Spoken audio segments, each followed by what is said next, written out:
What is up YouTube, and welcome to this Stargirl Season 2 trailer breakdown. We are so very close to Stargirl Season 2, which will debut on August 10th. Here we get a look of the aftermath of the final battle of the season. The Dragon King is gone, and it seems our man and the rest want to, go and live their lives, except Courtney decides to go off and continue on with the JSA's work. It makes sense, as they were teenagers thrust into saving the country, but little do they know, Cindy has other plans. Now, at the end of last season, we saw her head down into the archives of the Injustice Society. With Project New America in the mud, she would no doubt want to actually get revenge.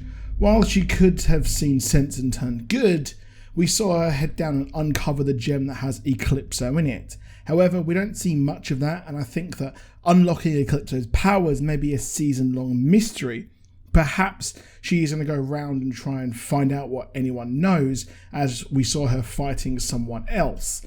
Now, I'd imagine she would work with the Shade, who we saw this trailer take his place back at the Injustice Society's table, having been missing from the last season. We know that he abandoned the ISA as he wasn't a fan of Project New America and thought it was just folly, as we saw in the end of the credits last season when he returned. Interestingly, we see Shade face off against the JSA in the trailer, something I didn't expect to see so soon in the show, and Pat mentions how he knows he is in Blue Valley, so I think his antagonism will be somewhat of a known secret. He is an immortal, and I bet he does try to act sorta good while, doing some bad stuff in secret there. We also get to see the Green Lantern's, lantern light up once again after being a prop for most of the first season. But continuing the theme of heroes taking over vacant identities, we see Jay, the daughter of Alan Scott, the original Green Lantern. Interestingly, her brother in the comics Obsidian had already appeared in the Arrowverse in Legends of Tomorrow with that version of the JSA.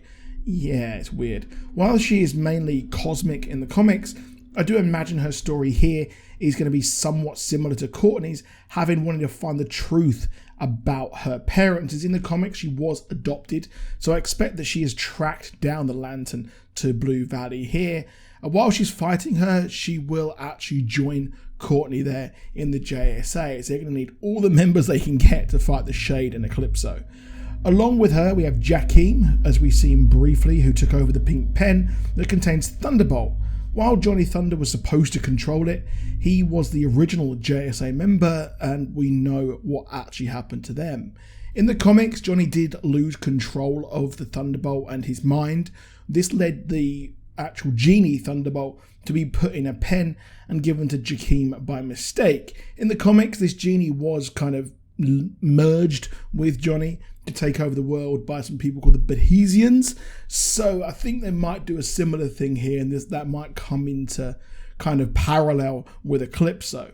And I do imagine that here we're going to see that the pen is mistakenly given to your boy Jakeem, and we will see something similar to the comics. I think it's all going to be a complete mistake, leading more and more members to join and more members to take over the mantle of the previous members of the JSA. So I'm very excited for this. I think this looks like a really, really good trailer.